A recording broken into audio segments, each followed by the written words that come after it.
Welcome back to the Cover 3 podcast here on CBS Sports. It is 12:28 a.m. here on the East Coast. That's Barton Simmons. That's Tom Fornelli. We got 8 ranked teams have lost. We've got an 0-2 Oklahoma in Big 12 play. We've got just a lot of carnage to pick up. And it's awesome because that is what we expect out of our October. You know, our September is going to give us some misleading non-conference results in the first 2 weeks. And then we're going to have those, you know, the games against the Citadel, and you're going to have those games against, Missouri State. Like those come around September 17th or September 24th. But when you get into October, you get stuck in conference play and you start to get some interesting results. So Barton, Tom, gentlemen, as we sit here for this week 5 reaction pod, a lot to break down right now. Where do we want to start? The evening was packed. Our dogs came up with a dominant performance that I think we can all be very proud of. There are dogs again, because I really felt like last week they were my dogs and nobody else's. I'm a very bad dog. Yeah. I'm a very bad dog. I jumped off the dog train last week. I'm back on. But I did say I felt like that they could be as good as ever. The main thing I was disappointed in last week was that they were not going to have the different explosive new age offense that maybe we thought they might be able to dream up. But it's just the same old dogs. It really was. I mean, that was the one thing I would say from that game that was maybe not, like obviously they won 27-6. The defense was awesome. It was great. It was a huge bounce back, even though, they won by 27 last week. But I will say that the offense did not seem to be the, new age Georgia offense. We're going to be throwing the ball down the field, moving vertically. It seemed very much like the Georgia offense that we've seen the last few years, up and even including in the second half, where, they went to the boa constrictor playbook and just slowly squeezed the life out of Auburn. But at the same time, I mean, Auburn never really posed any kind of threat to score points in this game. So if you're Georgia and you're in control, you might be thinking, why show anybody anything? Let's just run the ball all over them all night and just not let them score, and we'll be fine. Do you really think that there's any plays that are being held back in the playbook, though? Like, don't you think that cut has been made before the game starts? I do, because that first time they got the first and goal, like, this is Georgia, and they'd been running the ball the entire drive, and they get down there, they get a first and goal, and they start throwing. And I feel like that is not something that they would have done. Now, obviously, it didn't work. They had to settle for the field goal, and then after that, they kind of went old school. So I do think that they had the plan of, we're gonna run the offense. Stetson Bennett was apparently told that he was going to be starting on Monday, so he was practicing with the first team all week long. He was ready. I think that they were planning on coming out. It's just they realized pretty quickly that they weren't going to have to. So much love to our dogs. I mean, do we want to start there, or can we get to Oklahoma? Right? Let's go to Oklahoma. Do you have anything else, Barton? No, I mean, look, there's a lot to get to. Yeah, our dogs they check some boxes. They suffocate. Yeah, they suffocated Auburn. We could certainly dig into all the issues and flaws with Auburn, but bottom line is 3.4 yards per play, 216 yards of total offense, 39 yards net rushing for Auburn. Georgia's, listen, they forget last week. This is the team we thought we were going to get this year, and Stetson Bennett the fourth is Jake Fromm all over again, and I just wonder if JT Daniels is worried he's going to get Jacob Eason on this deal, and Stetson Bennett's just sitting there, just 5 yards an attempt, just kind of plodding on down the field. So it's dog's good. JT Daniels has a couple years of eligibility left. If we need pledge class president Stetson Bennett the fourth to hold on to things, we can do that. So, all right, Oklahoma is 0-2 in Big 12 play. Yep. Oklahoma is a team that I don't have, because of what's happened in the Big 12, and we will get, like, Texas lost to TCU. Barton's beloved Pokes are the only team that appears to be good in that conference. Like, as we look across the Big 12 right now, Oklahoma is 0-2 in Big 12 play, and yet I still think that, ask me right now, I think Oklahoma still makes the Big 12 championship game. Mm-hmm. So how? Really? Yeah, I do. I think this was a bad spot.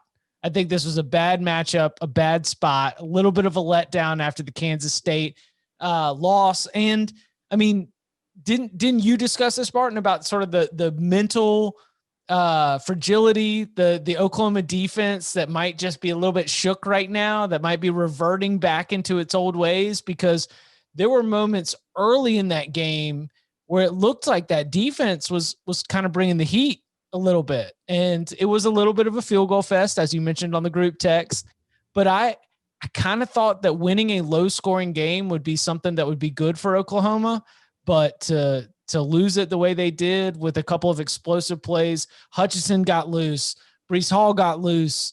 I still think they're one of the two best teams in the Big 12, but I think in the big picture of Oklahoma, in terms of the expectations we've had under Lincoln Riley, which is contending for college football playoff spots, no, I'm not ready to count them out. Are y'all?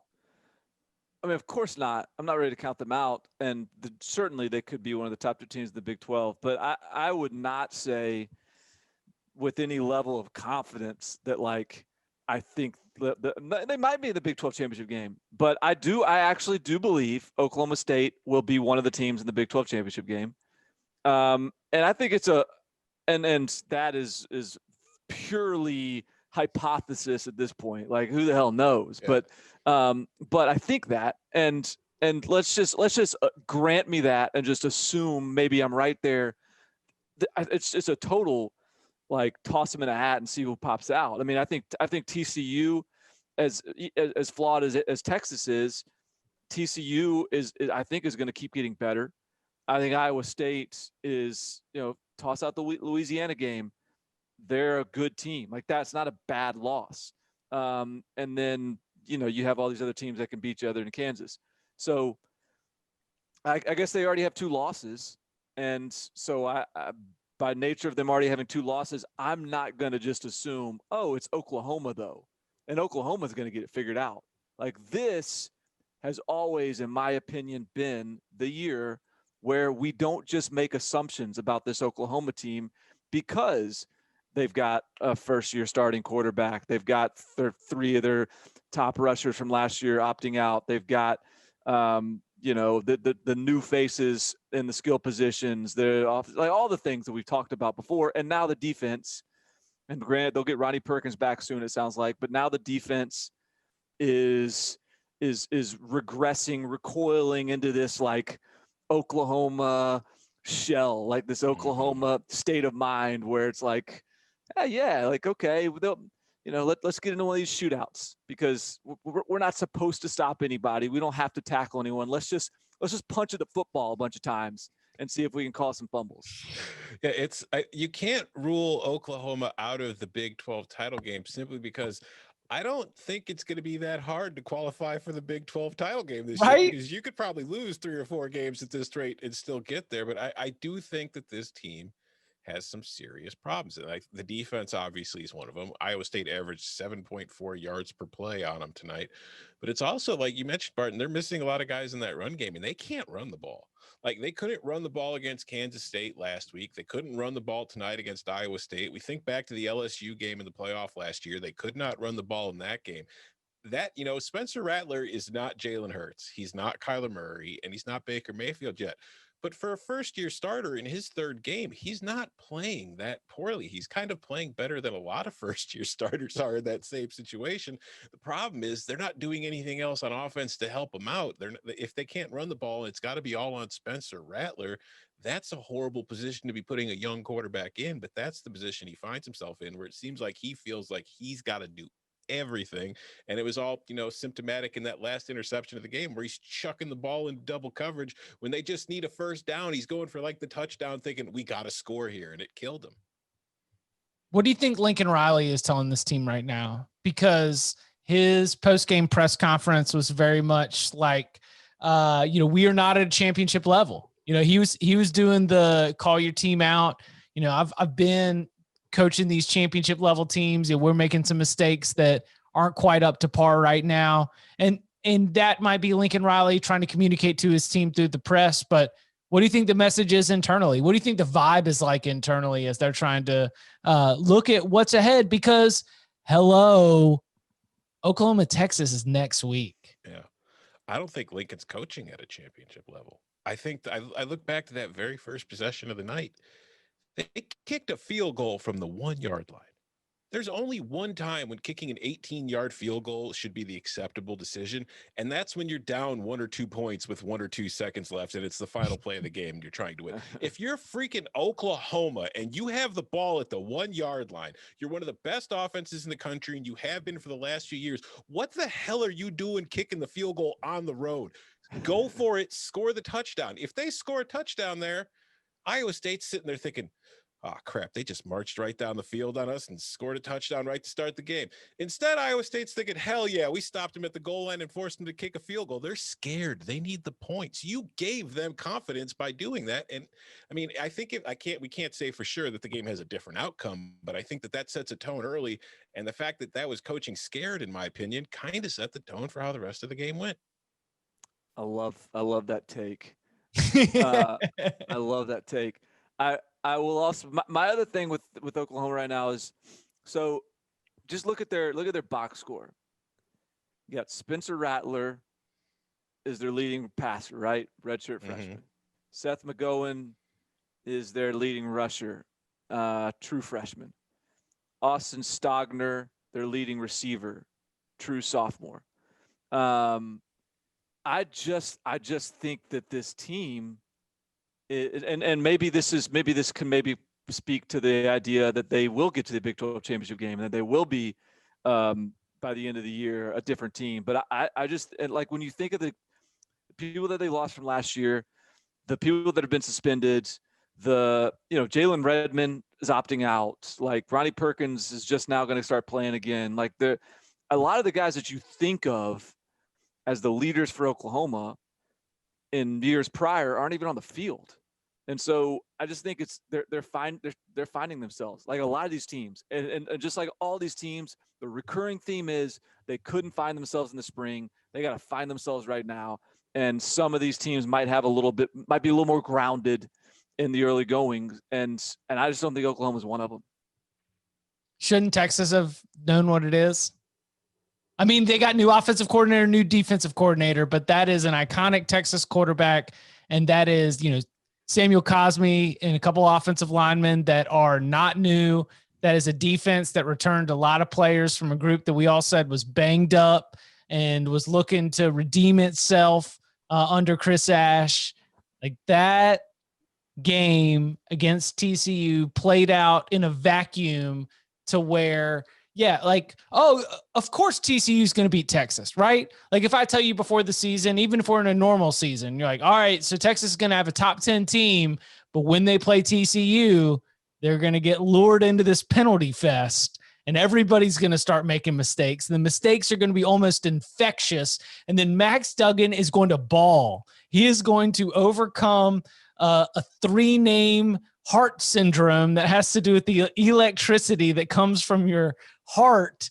And he's going to identify it. And he's going to come back into this and he's going to have rushing touchdowns. He's going to play out of his mind and TCU is going to win. And I'm going to be like, yeah, well, they've won 5 out of 6, 6 out of 8. We said it all week on CBS Sports HQ. What's the big picture look like for Texas here? Looks like Texas, honestly. I mean, it looks like cold. It does. I mean, were you shocked at all by this, Barton? Were you surprised at all? Oh, I was shocked. I would have picked TCU for my money line pick if the line wasn't so big. Yeah. And the line was huge. I was like, what am I missing here? Like, why? You were waiting for some COVID results to come out of somewhere. Double-digit favorites here. Yeah. Didn't make any sense. And, Chip, you mentioned it, like the penalties in this game. What's gotten into Big 12 refs? Because there were 26 penalties in this game. The Iowa State Oklahoma game had 18 penalties. The Baylor West Virginia game had 24 penalties.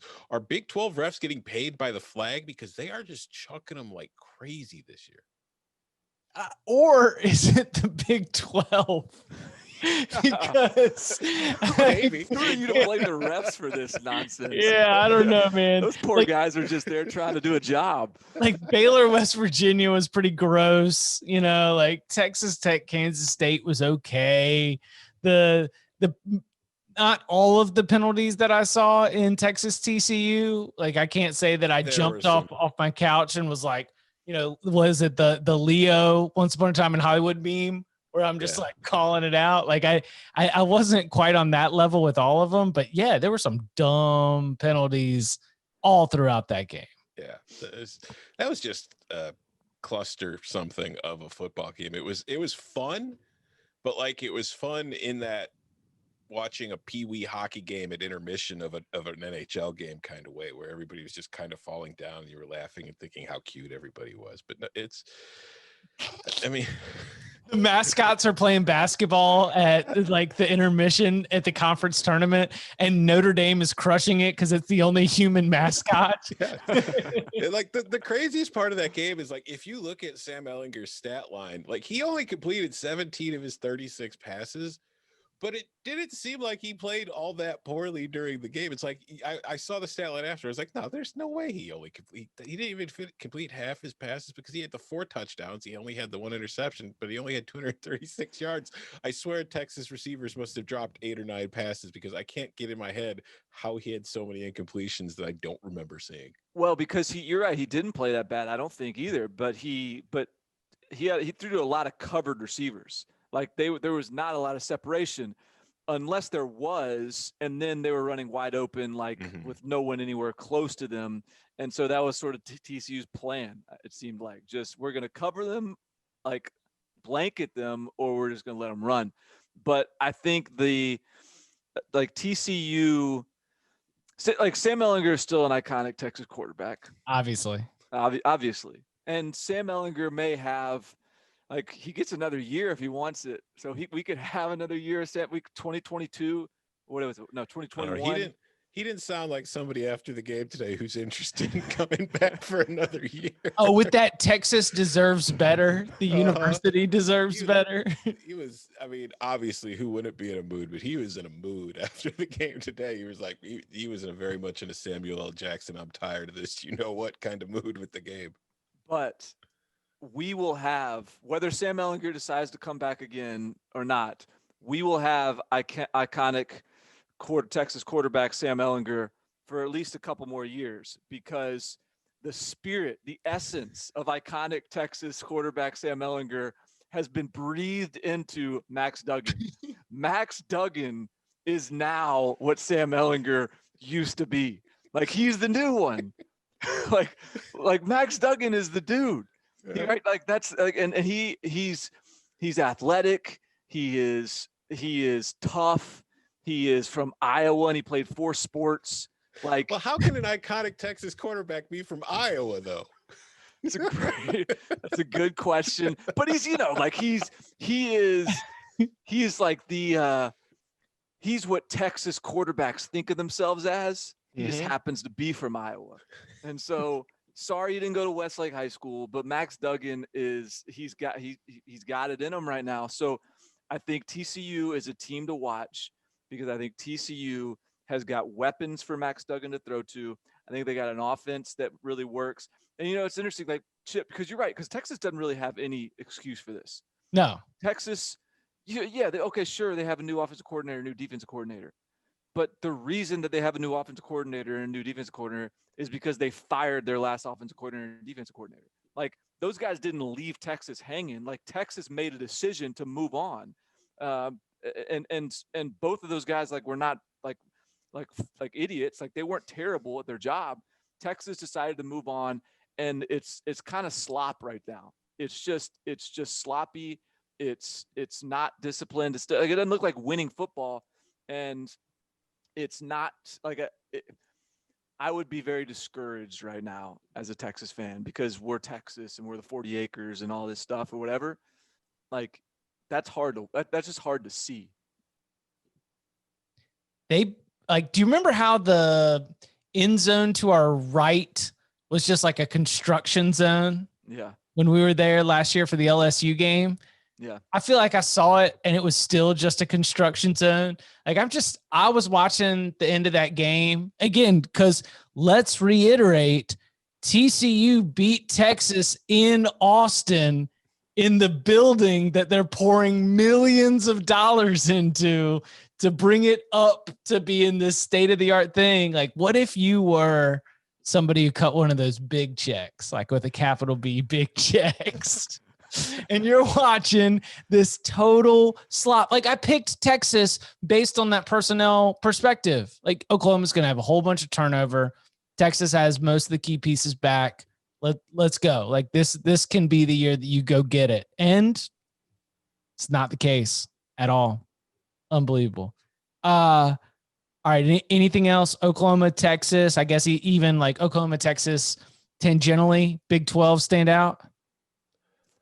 I mean, Oklahoma State, Barton's beloved Cowboys are definitely, you mentioned it, they're in the driver's seat now, Barton. They pasted Kansas, so there's no stopping them now. Win-win this weekend for Oklahoma State. Double whammy, because not only did Oklahoma State blow out Kansas, no biggie, but did what they're supposed to do, but also that week 1 Tulsa kind of muck fest, like, looks okay right now. Tulsa takes down UCF. The Knights fall for the second year in a row. Philip Montgomery, hot seat. Like, UCF has been getting Philip Montgomery extra years on his contract. It's their 4th straight win against UCF. Like, they beat him in 2016. They were the last team to beat UCF in Orlando. So, like, UCF's home winning streak started the week after losing at Tulsa to home and then ended today. But they also beat him in 2015. So they've now beat him in 2015, 2016, 2019, and 2020, 4 in a row. Incredible. Speaking of winning streaks and losing streaks. Yes, sir. The SEC losing streak for the Arkansas Razorbacks has been snapped. Arkansas 21, Mississippi State 14. I did not get a ton of eyes on this. I was live blogging the Clemson game, working on the top 25 recap, dialed into Oklahoma, Iowa State, and of course our beloved Dogs. And so just sort of like throughout the day, I lost track of this one. Did y'all get many eyes on the Hogs being able to get up 21, being able to just take care of business against the Bulldogs? I had it on an extra screen. It wasn't really a game that stood out a lot while I would get eyes on it once in a while. I didn't pay super close attention to it, but I would look over and be like, Mike Leach is Mike Leaching it up. Big win last week, kind of looking sluggish this week, hanging with a team that it should be beaten. But I mean, looking at the box score, Felipe Franks outplayed KJ Costello. So, I mean, Franks completed 20 of 28 passes, only had the 212 yards, but he had 2 touchdowns, didn't turn the ball over, which is always the big problem with Felipe Franks. Meanwhile, KJ Costello threw 3 interceptions. Even, he dropped back to throw 59 times, as he's going to do, for 313 yards with 1 touchdown and the 3 interceptions. Mississippi State didn't really have a run game. Arkansas couldn't run the ball either. They averaged 1.7 yards per carry. It was not a pretty game. Arkansas finished with 275 yards of offense. It's just their defense did a very good job of forcing turnovers and just limiting what Mississippi State did. In other words, they played a style of defense that was designed to take away the vertical routes and the big plays for Mississippi State's air raid attack. Zone. Who would have thought it? And forced them to just dink and duck their way down the field and see if they could do it without screwing up. And 3 times they screwed up. Yeah, I watched a decent amount of this, particularly in the second half. And yeah, I mean, the key to, you just can't be, you have to limit your hubris when you're playing Mike Leach. Like, you can't tough guy, this is what we do. we're just gonna man you up on the outside is what we do. Like you can't do that against them. And this is what I like about Sam Pittman. And this is what I like about this hire, and this is what I like about the idea of Sam Pittman as a coach there, is that, look, he is an offensive line coach who is not married to some system in his head. He's not married to some offensive scheme, defensive scheme. Like he's the figure out how to win coach. He's not going to come in there and like be like, all right, I got to get my yard count up because everyone knows I'm this offensive guru. He's the figure out how to win coach, and he's figured out how to recruit coach and all this stuff. And he figured out how to win. He was smart enough to tell Barry Odom was smart enough to tell him, we ain't doing what LSU did. Like, we're going to do the thing you got to do to beat them. And the thing you got to do to beat them is literally turn them into like a service academy team. Like Bumper Pool had, I think, like 20 tackles. Literally, he had like 21 tackles or something. Which again, like I feel like you need to say that sentence again. Bumper Pool. Bumper Pool, which cover three podcast nickname. Listeners, which is not a nickname. Nope. His name was Bumper Pool, and he did have about 20 tackles. Yes, somewhere thereabouts, because they had 20. Okay, so they made Mississippi State throw underneath routes all game long. They picked KJ Costello off a few times. One they took back for a touchdown, and Felipe Franks. Like, don't you dare judge Felipe Franks by what he did against Georgia. Felipe Franks, Georgia's going to make everybody look like that. So Felipe Franks, you got your first game of the year that we're going to actually give you a fair grade on, and you passed, and Arkansas won. And Felipe Franks is a competent quarterback, which is what we had hoped Arkansas would have this year. And this is a validating win for Sam Pittman. So that was pretty cool. This will tell you everything about Arkansas's defensive approach for this game, Bart. You mentioned Bumper Pool had 20 tackles. The Will linebacker. Mike linebacker Grant Morgan had 15 tackles. Strong safety Jalen Catalon had 13 tackles. So between them, I mean, some of them were probably together, but between them, they had 48 total tackles, half a tackle for loss. Yeah. I mean, what are you going to do? And I was just going to say, on the other side of the ball, too, we think about, like, last week, Kylan Hill balling out against LSU and talking about how Kylan Hill is the perfect fit for this Mike Leach offense. Today, he had 1 carry for 7 yards and no receptions. Well, he got hurt. He got hurt. Oh, did he? Yeah. Oh, okay. Mm-hmm. Yeah. And I assume Rakeem Boyd must have gotten hurt, too. I missed that. But Rakeem Boyd, like, late in the game, they were running Traylon Smith for Arkansas. So maybe it was, tit for tat there, because Rakeem Boyd's got to be better than Traylon Smith. So how do we balance Mississippi State loses to Arkansas with what I did see a little bit more of LSU? And I kind of thought Miles Brennan looked a little bit better. And I thought that John Emery seems to be a good centerpiece of that offense. And I know it was Vanderbilt, but like, that seemed as though there were some big steps forward, at least in terms of how comfortable the quarterback was and sort of where that offense was. So if Mississippi State loses to Arkansas and LSU looks good against Vandy and Mississippi State beat LSU at home, how do we balance all this right now? Well, I just want to know how Barton's guy Ken Seals looked. Hey, I mean, it's a tough road to hoe for Ken Seals right now. Listen, the reason that I've got an oat milk vodka swirling around in my mouth tonight is because your boy went like 7-1 on locks. And one of those locks was LSU laying the points at Vanderbilt, because congrats on Vanderbilt's like gritty efforts against A&M and their 55 offensive plays last week, but that wasn't going to happen this week. And it just, like, I think, this is one of those games where you can sort of take a moment, take a step back, and sort of hindsight 2020, like kind of reassess week 1 and be like, all right, like, like this, let's not go overboard here. Like, cause Vanderbilt's still very deficient from a talent standpoint compared to the teams they're going to be playing. LSU is still very talented, but LSU is still, for all the reasons that they struggled against Mississippi State, is still going to take some time to find themselves. This was a very positive step for LSU. And Miles Brennan, I mean, good on you, man. Like, congratulations. Like, that has to feel good. All the weight on his shoulders, all the expectations coming off Joe Burrow, struggling week one. He did have a good game against Vanderbilt.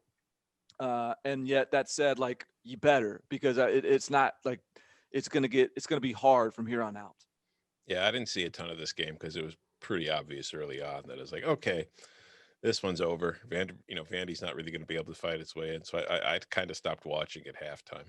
The one that the guy that I would like, one of the standouts for LSU was John Emery Jr., the running back, the true sophomore, former five-star. Chris Curry was out with some sort of injury or something, and John Emery got the bulk of the carries, and he got him going in the passing game too. Yeah. I mean, I think he only finished with maybe 2 or 3 receptions, but it felt like he was being targeted a couple more times as well. It's like, all right, okay. Because when Clyde Edwards-Helaire suffers that injury in the practices leading up to the Peach Bowl, we're all wondering whether it's going to be, John Emery Jr. or Tyrion Davis-Price. Like, who's going to start? When Chris Curry started, it was a little bit of a surprise. And I thought it was a little bit of a knock on John Emery Jr. And this year, I think Chris Curry's the starter for week 1 against Mississippi State, but John Emery Jr. seems to be finally starting to look the part. Seems like he's got his feet under him. All right. In the CBS game of the week, Alabama absolutely just dusts Texas A&M. I mean, Texas A&M did the exact same thing I told y'all all week Texas A&M is going to do. Is they're going to mess around in the second quarter. They're going to get in there. Maybe it was, I guess, the first quarter, but 14-14, everyone's saying, ooh, maybe this is going to be a game. And then they're just going to hit the Jets. 21 straight points. All of a sudden it's 35-14 at half. I look at Alabama, and this was one thing that for tomorrow's top 25 today, depending on when you're listening to this, the new AP poll may be out or not. I write a column that projects what the new one's going to be. I don't think Alabama overtakes Clemson for number 1, but I'll be damned if Alabama doesn't have an argument. And I think that there's going to be some voters that maybe change that first place vote from Clemson to Alabama, because there aren't a whole lot of weaknesses on this team right now. And playing against Texas A&M, a team that was ranked number 13 in the country, they did not seem to break a sweat as they absolutely rolled over the Aggies in a similar way to basically most of the meetings that they've had since Johnny Manziel left. I'm telling you, man, Alabama doesn't look any damn different. Like, two is gone. Henry Ruggs is gone. Jerry Jeudy's gone. A whole bunch of people are gone.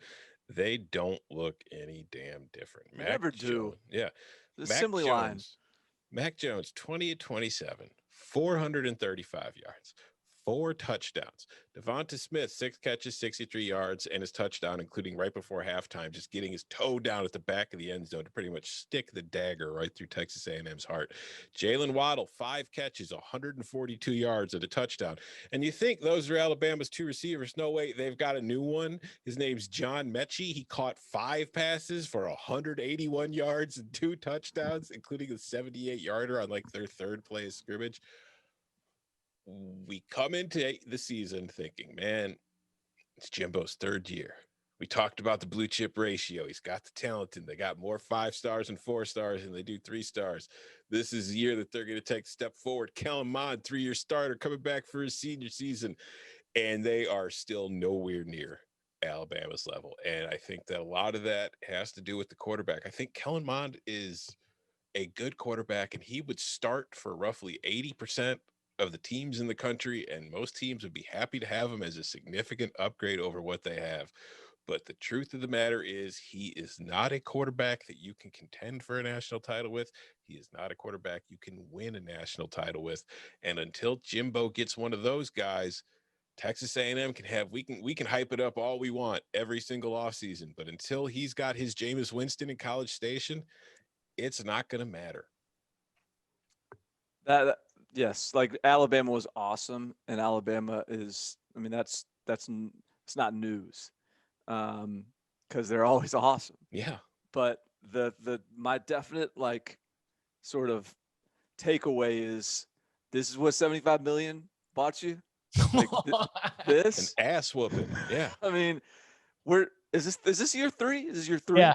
Yeah. Yeah. So year 3 of the $75 million man, and it's 50 something to 20 something.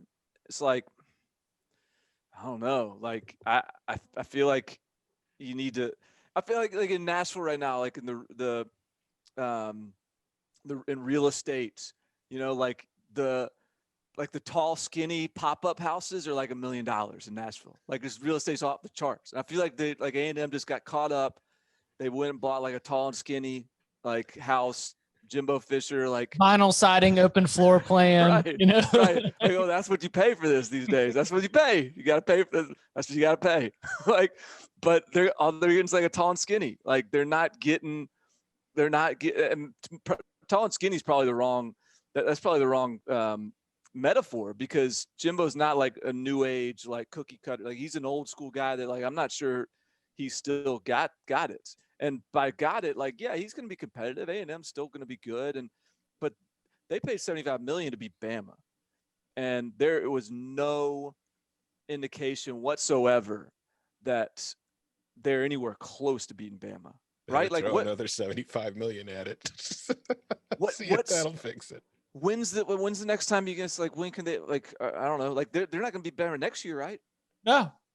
I mean, I don't. You would know. Do they have anybody in the pipeline behind Mond at quarterback that you think is the kind of guy that could be the guy? The guy they played is a true freshman, Haynes King, who is athletic and who had an unbelievable junior season and didn't have as good of a senior year, but he's a coach's son. He's a super athletic, multi-sports guy, gym rat type, coachable, all that sort of stuff, and very talented.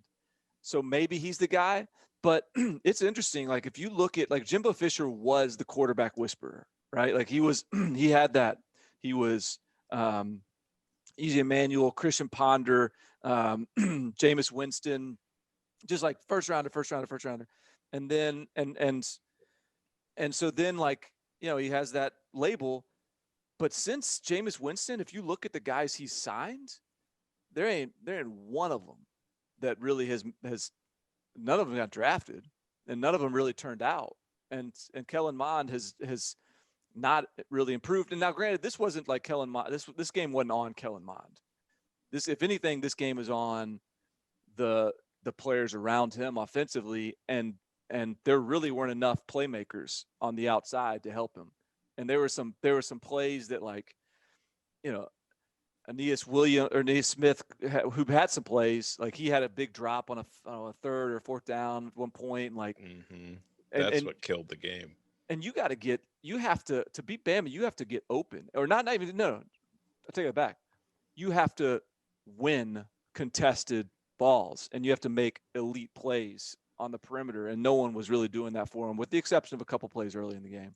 Yeah, because Aeneas Smith finished with 6 catches for 123 yards, 2 touchdowns. He rushed for 29 yards. So when you look at that, it's like he had a great game, but it was late in the second quarter. It was like a 3rd and 4, a 3rd and 5. He was running like a little, flare crossing kind of route. And Mond hit him, and it should have been the first down. He took his head, started looking upfield before he pulled the ball in, dropped it, scored. They were down 14 at the time. Looked like they could have been going in to cut it to a 7-point lead at halftime. Have to punt. Alabama marches right down the field, gets that touchdown right before halftime, and then it's 35-14 instead of 28-21, and that was just the end of the game. Is the dentist back in the trust tree? Yeah, I think so. 42-41. Ole Miss gets an overtime win against Kentucky. I mean, that's the oversmashed, I guess, even before overtime, right? Yeah.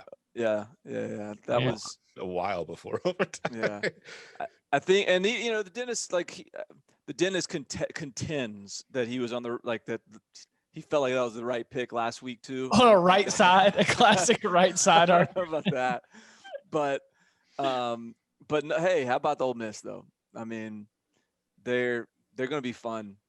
I mean, they already are fun. And I was joking on I think it was the 24/7 Slack room. I made this comment, but it's like Ole Miss is going to be your favorite team to watch this year because they are cooking on offense, and whoever they're playing is going to be cooking on offense too. Like, like there's just going to be a lot of big plays. Those teams are fun. Can we start calling Matt Corral the Great Malenko? Wait, why? What's the Great Malenko? Because that was the name of that Insane Clown Posse album. Oh. Yes, absolutely. Yeah, you've been on the ICP connection for he had that since we saw the hair last week. It's like he looked like a juggalo. But no, he played really well today. He was 24-29. Yeah. 320 yards, 4 touchdowns. I was saying before the season started, I'm not sure that any of the quarterbacks on this roster are fit for what Lane Kiffin likes to do. I don't really think Lane Kiffin is doing what he's typically always done before. I think he's kind of just playing to what his quarterbacks like to do, which is, amazingly what a lot of good coaches tend to do. So Corral's playing great. He's a perfect fit for what they're doing. And it is just, again, the defense is going to be the thing that keeps them from being anything to be taken seriously as far as a contender in the SEC. But I don't know that maybe Alabama, maybe Georgia, but I don't know how many defenses are in the SEC. They're going to be able to keep this team from getting at least 35 points every single game. So you're going to have to outscore them. Yeah. So go ahead. No, I was just like, that was, I still think Kentucky's a good team, and Ole Miss just went out there and beat them. And they figured out a way, and like Kentucky sort of gave it away at times. And so I actually still think from a gambling standpoint, you're going to, because Kentucky is now 0-2 in the conference, there's going to be some value on Kentucky next week. I promise they had 3 100-yard rushers today and Did they really? I didn't see that. Wow. Chris Rodriguez had 133 yards. Terry Wilson had 129 and Asim Rose had 117. Yeah. So is Texas A&M going to finish like 6th in the West? No. But how about this though? Like, who the hell's going to beat Bama? Like they got to play Georgia, but like how boring is the rest of the season for them? Like A&M was supposed to be one of their potential challengers. Auburn just got housed by Georgia. LSU, whatever they become, it's not anywhere close to what they've been. Like it's just is the Georgia game this week? Next weekend? No. Alabama's got. Let's see. They've got Mississippi next week. Yeah. We're going to Oxford. Then we've got the Georgia game. Then we got Tennessee, and then we've got Mississippi State, and then a week off before LSU. So I mean, honestly, if you're to give me odds of a team beating Bama, I would say Georgia has the best odds, and I might give you Tennessee second. Hey, I took Tennessee to beat Alabama as my, You did. But that was before the schedule got all jumbled around. So, but no, I'll stick with it too. Go Vols. Cade Mays showing up. Tennessee having running that 2-headed monster of a run game. I mean, that is that I joked about the Mike Leach versus Jeremy Pruitt. Like Jeremy Pruitt was like, "Oh no, I'll show you how we do it right here." You know what I mean? Jared Guarantano, it doesn't matter anymore, man. You could put any of those quarterbacks right there. They are going to run the damn ball, and that is the Tennessee plan right now. And it's going to work, right? I mean, you run for 5 yards a carry, you get first downs and touchdowns. Yeah, they look good. They've got one of the best offensive lines in the country. And I wrote about Tennessee today. Like there's a lot of Game Day Barton. I missed out on Game Day Barton. Game Day Barton. There's a lot of markers of a good team. Like they had 3 penalties for 20 yards, I think, today. They were 5 for 5 in the red zone. They were like, it's just we're suddenly at a point where this Tennessee team is like a consistent, trustworthy, good football team. Now that doesn't mean they're going to beat Georgia. That doesn't mean they're going to beat Alabama.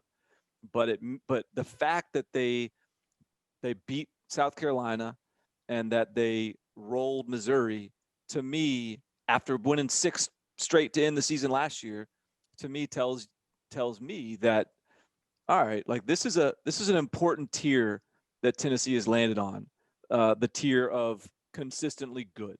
And now we'll see if they can get to the tier of like we're really good. Coming up on the other side, more of our takeaways from week 5 across college football next.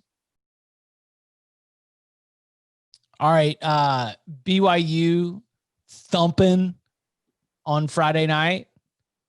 I saw a funny comment shared by Jason Kirk of formerly SB Nation. Now, I guess, what's the Moon Crew? The Moon Crew. Moon Crew. Shout out Jason. But it was the idea is like, I continue to see these large point spreads and I continue to bet against BYU and I'm ready to do it again. Like, yes. The Cougars continue to just make work of everybody. And like, Zach Wilson looks awesome. Friday night was incredible. Like, they just absolutely laid the hammer down on Louisiana Tech. And Kalani Sitake's out there. They've got all their orchestrated sideline dances going. They are just ruthless on the field. And it was a good week because with the Mountain West coming back, you saw BYU added San Diego State and Boise State to that late season schedule. And it is interesting because BYU as an independent is not eligible for the group of 5 spot in the New Year's Six. Now, BYU can still make the New Year's Six as an at-large. So I'm not going to come here and I'm not going to present the BYU as a top 4 in the playoff argument, but I am going to present the idea that they deserve a spot in a premier bowl game if we make it to the end of the season and have premier bowl games, because that team kicks ass at football. Yeah, but they could lose a game or two still too, because it's just they're awesome, but I don't know how they're so awesome. It feels like nothing has gone wrong. You know what I mean? I don't feel like a single, like Jason said, they're going to be a huge favorite next week, and I am going to bet on the underdog to cover, and I'll probably lose again. But it's just like Zach Wilson is like touched by Brigham Young, I guess, because he was 24 at 26, 325 yards, 2 touchdowns. You watch them play and it's like they're so much better than the teams they've been playing that you feel like it's a fluke. And I'm not saying it is a fluke. I'm just saying when you watch it, it's like you sit there and think there's no way they could be this much better than this team. There's something going on here, but I don't know.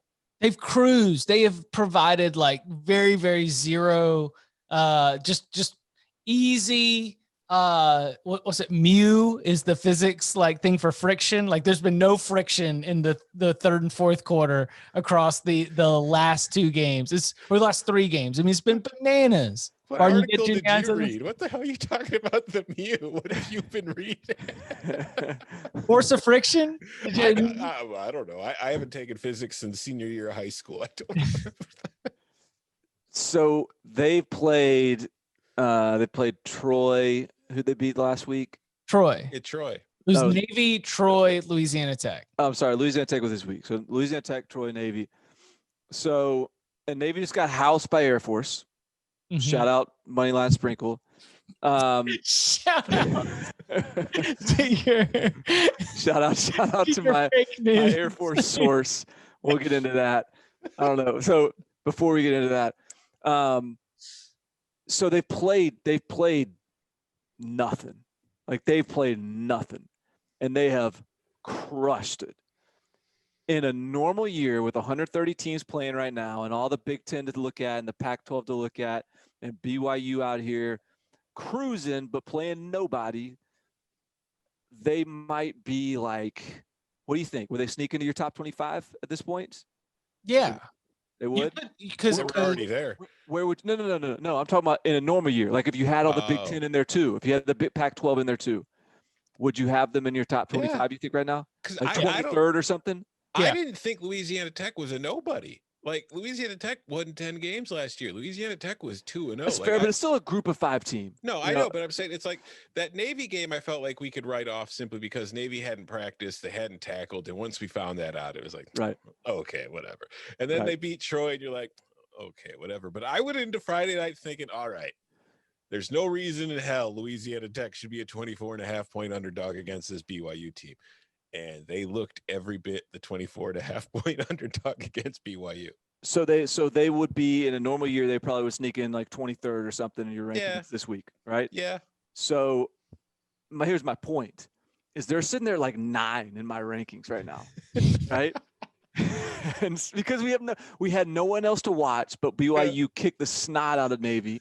And like, we've it only is had a awesome couple. to watch team. Right. Like, that's the thing is, like, to me, when you just beat up on another football team and you are relentless with it, I respect that dominance. And so I don't know where they, like, where are they? I don't even know where are they in the AP top 25? They were 22 going into this week, and I've got them projected to land, I think, at like 16 or 15 after all the losses. 16. So they're 16, and they hadn't played anybody that's, that's of note. Right. And Wisconsin's at 14, and they have played absolutely nobody. Not of note, absolutely nobody. Right. So, but eventually all these other teams, these Pac-12 and Big Ten and Mountain West, everyone else is going to come into the equation. And at that point, though, BYU, after having just like absolutely mop stuffed like a bunch of like nobody teams, they're going to be just chilling up there in the top 15. And so whether they're the real deal or not, like, they're well positioned given the circumstances for a pretty lofty bowl game. That's why I think the San Diego State and the Boise State games are important, because they are in late November and December. And if they are undefeated at that time, you're going to have to play somebody other than, like, they also play Louisiana later in the year, and they also play Houston. And so, Houston hasn't even played yet. And I will That's also right. say, I forgot about that. Speaking of Houston, I will say that based on what I heard Friday night, Andre Ware, the former Heisman winner in Houston quarterback, was calling the game. Pretty sure Zach Wilson's going to get a Heisman vote, because Andre Ware was talking about him like he is the greatest quarterback that has ever played football. Andre Ware was also talking about how BYU is getting all the pressure rushing 3, which is like, well, I mean, have you watched BYU play under Kalani Sitake? Like, that's how they tricked Keaton Slovis, right? Yeah. They just dropped 8 and just like, throw a bunch of like 26-year-old arms around, and all of a sudden you're going to throw 3 interceptions. Barton. Yes. Air Force's second string defense did a fantastic job against Navy in a dominant Falcons win to set up a very enticing Commander-in-Chief's Trophy showdown, I guess, in 2 weeks against Army. Right? Is it only 2 weeks? It's soon, because I mean, obviously we got to wait till the end of the season to get Army Navy, but man, you putting out alerts for that total. You had your finger on the pulse there for. So I gave out a brilliant pick for my money line sprinkle. Right. Like, it just cruised. But between me handing that out on the pod, on the Locks pod, and me actually getting the bet in for myself, for my own family's nourishment and sustenance, I was given a little tip by a former Air Force player. I'm not gonna name his name. He's a listener to the pod, and he said, "Here's the tip, Barton. Don't play Air Force money line. I'm a former member of the team. Our quarterback is out more than likely with a probation. Our entire starting defense opted out. All starters on defense is our second team." And he gives a little insight into how he knows all this. Not even, hopefully this finds you before you lay down the sprinkle. And so it sounded pretty legit. And so I instead of laying down my money line pick, I actually played Navy -7 for myself. And Air Force just absolutely cruises. But shout out to my guy. I appreciate the info. I do think this guy is legit. Like, I actually looked him up. Like, he has a profile. Like, he has a former player profile, but he led me astray here. And that's why you just stick with your gut. You don't trust in the age of COVID, especially in a rivalry game, especially between service academies. You just trust your gut.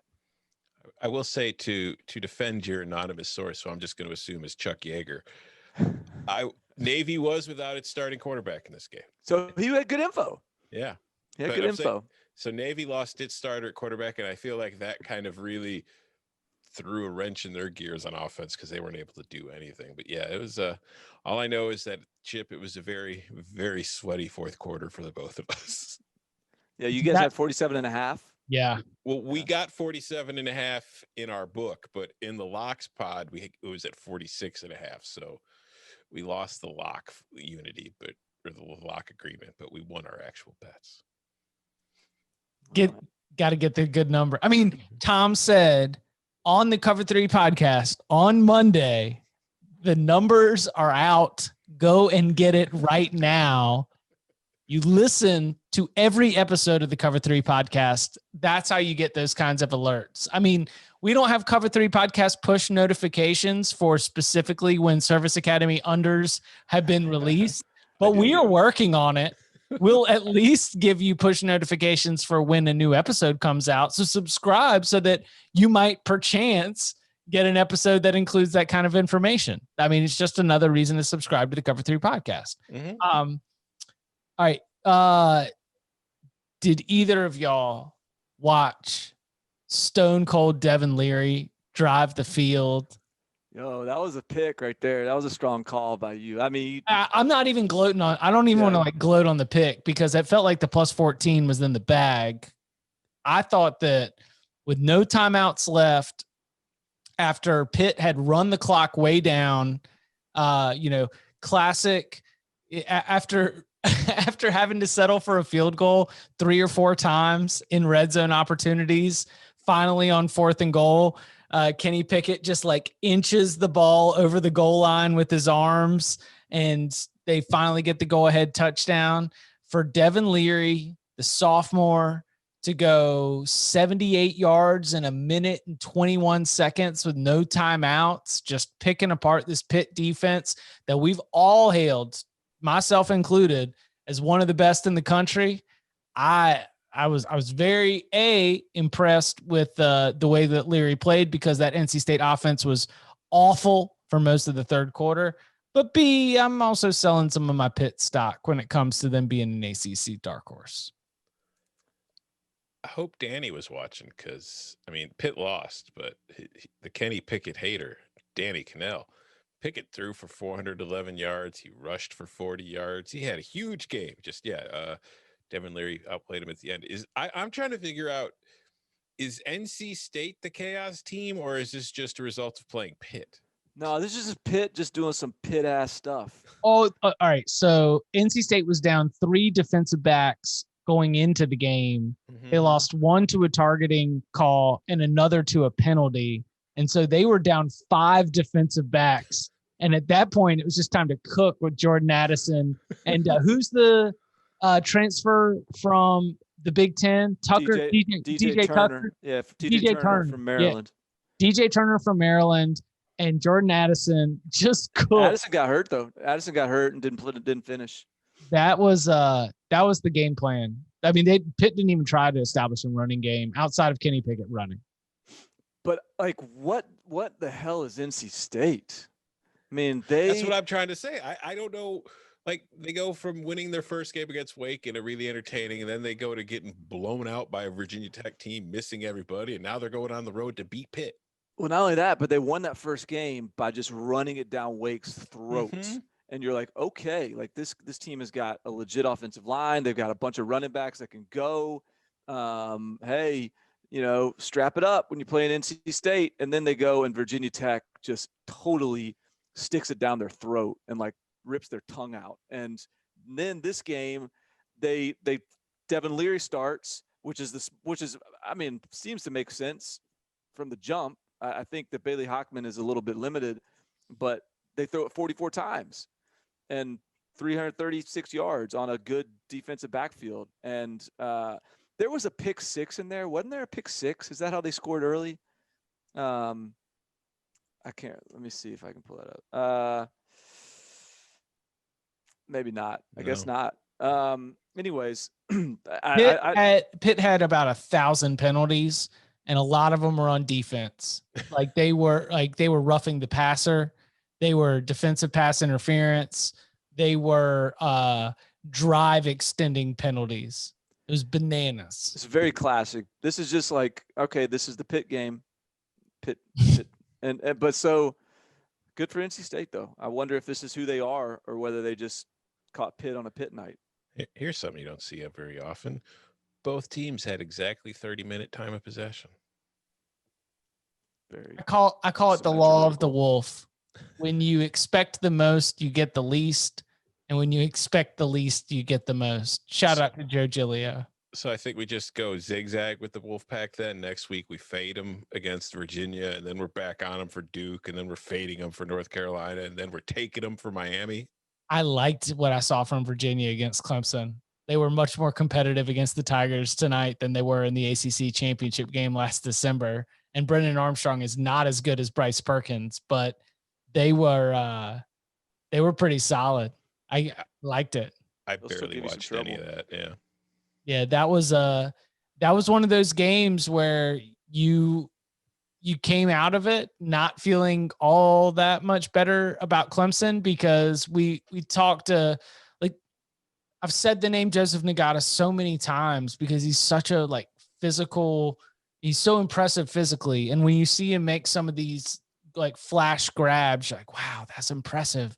But you look at the targets and Trevor Lawrence is just basically zoned into Amari Rodgers and Brendan Galloway. Brendan Galloway is another player that I've mentioned several times. He had the year-long suspension for PEDs along with Dexter Lawrence. And I was like, that's somebody that could be, all-state basketball player kind of guy who I thought could be a real difference maker. They hadn't really had a good tight end since Dwayne Allen and Jordan Leggett.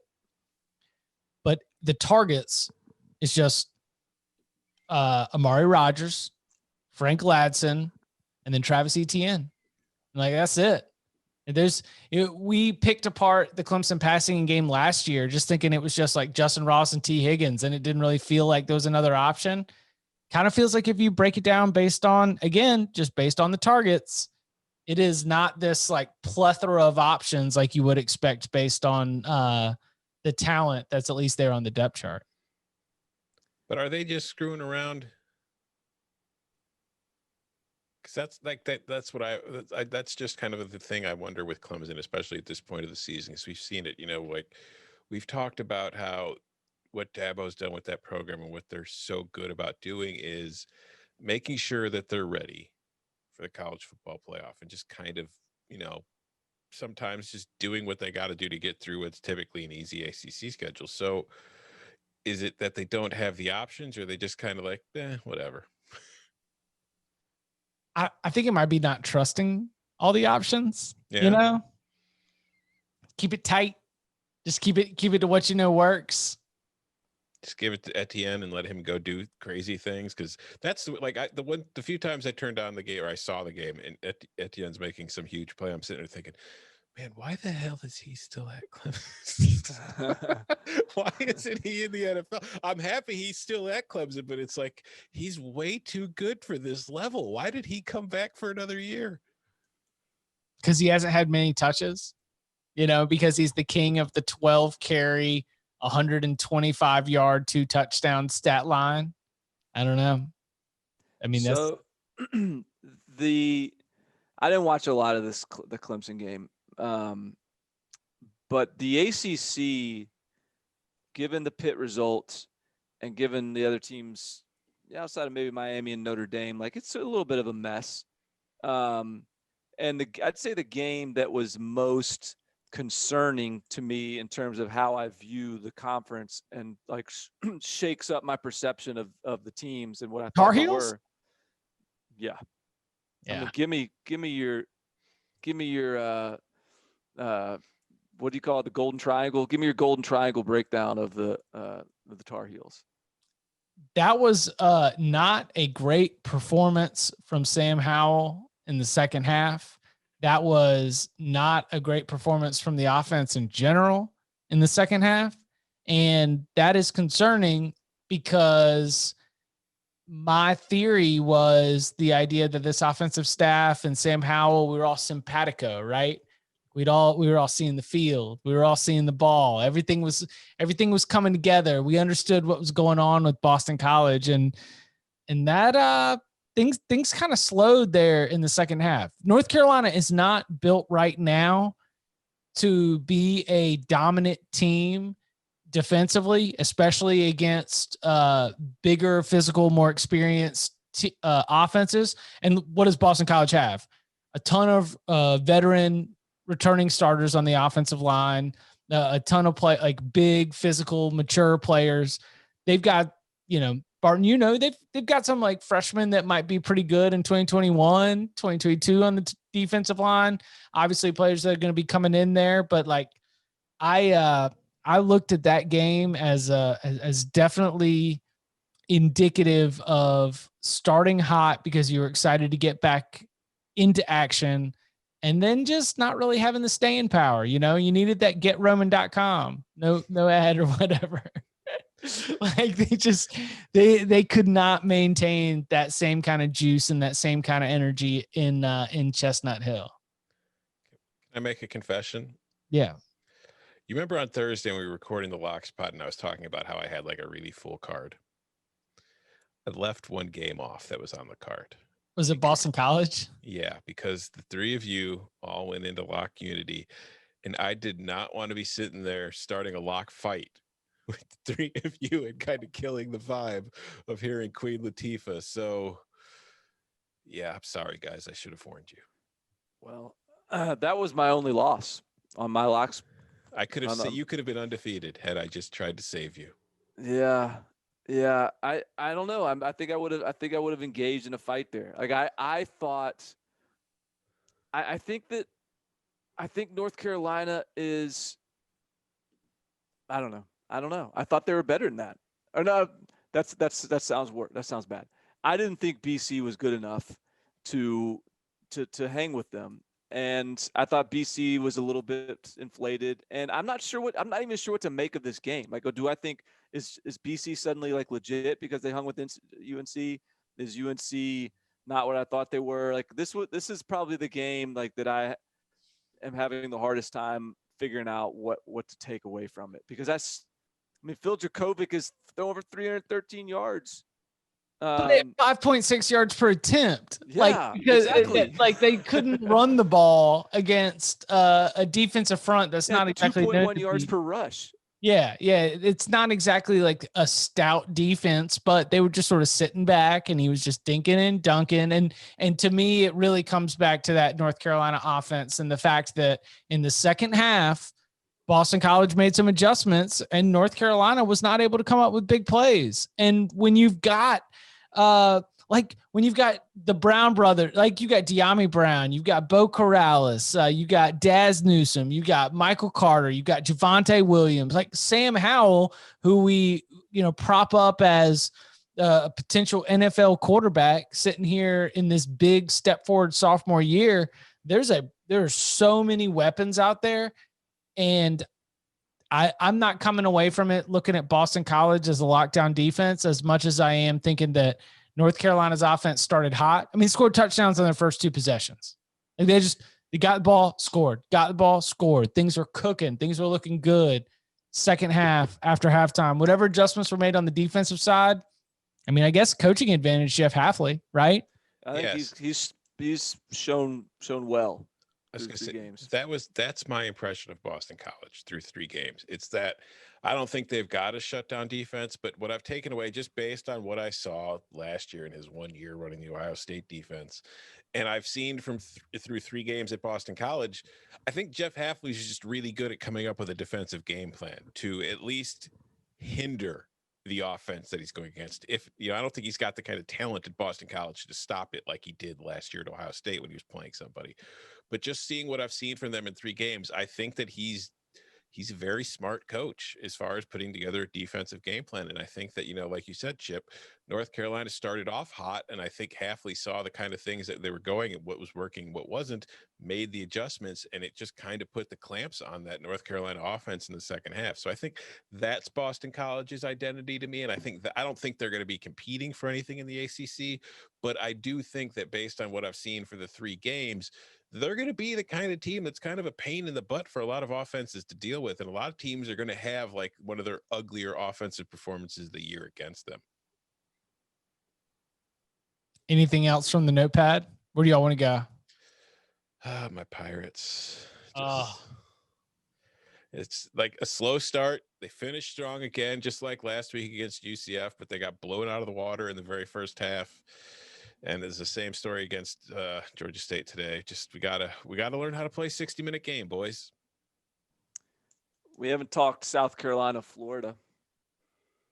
I mean, I've already made all the Florida fans angry with all my Georgia homerism. So as long as they're in their feels about it, I might as well continue to ignore them. Are you getting hate mail, man? Yeah. Are you really? Yeah. You're like in the mail in the reviews? No, not in the reviews, but in the mentions and in the email. Bricks through the front window. You getting emails? Like People are tracking down your email address? Well, I've got it, but your hate for Florida knows no bounds. It's for what is it? What's that little cheesy song they do, like Mr. 2 Bits or whatever? Yeah, it's for a fan base that does Mr. 2 Bits. You would think they would understand 1 bit, and that I'm maybe leaning in to this Georgia Bulldogs homerism with some of this Florida hate. But no, they don't seem to get it. But whatever. I'll say this for Florida. I mean, it really wasn't all that different from last week, except the defense looked a lot better. They held South Carolina to 4 yards per play. It's just, I don't know if that's a result of the defense tightening things up or if it's just South Carolina's offense is very good. But I mean, Kyle Trask is still the best quarterback in the SEC. Pitts is still an absolute nightmare matchup, and Florida's going to be good. And I think that in the East, it's Florida and Georgia, and in the West, it's Alabama. And I think those are the 3 teams. One of those 3 teams is going to win the SEC. There were some times in that game when I was like, yeah, Florida's good, but I mean, look at their defense. And I guess those thoughts passed through my head in the first half, because I guess it seems like the second half they sort of I'm just looking now. I guess it was about even.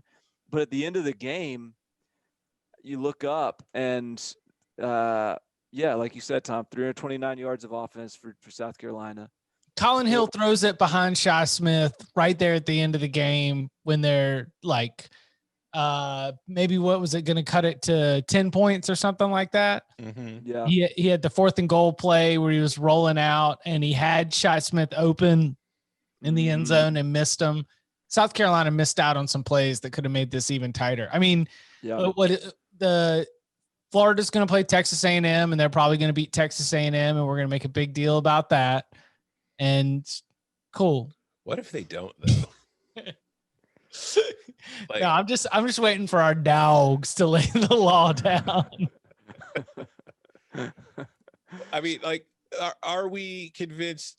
I mean, I think I am, but are we convinced that Florida is going to beat Texas A&M? Because I feel like of the way things are going in this 2020 season, just they get turned on their head every single weekend. So now there's the party that's like, watch, the Aggies are going to end up beating the Gators now.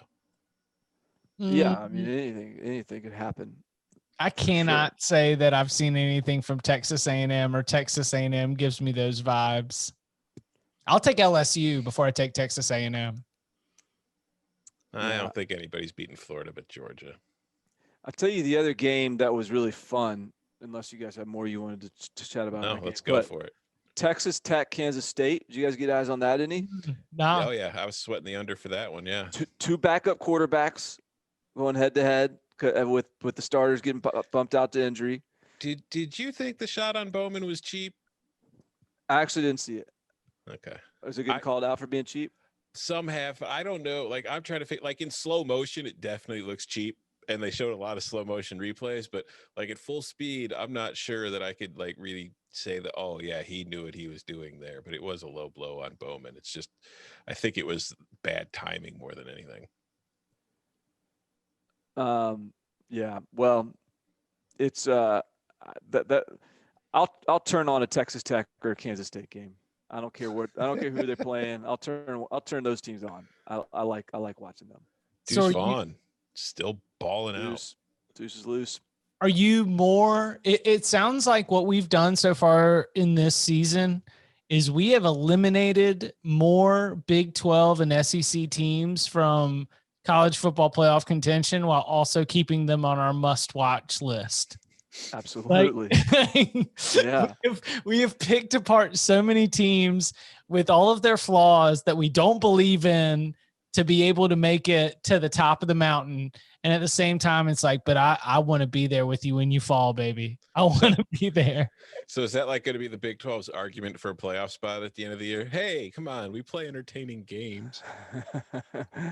I've watched probably the best teams in the country are probably among the like Power 5 teams I've watched the least, because Alabama and Clemson keep blowing people out.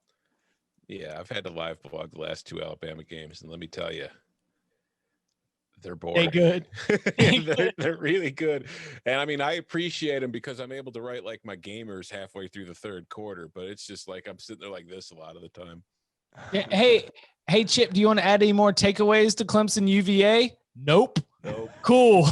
That's good. How did you get a 1,200 word gamer in 5 minutes after kick? I don't know. Just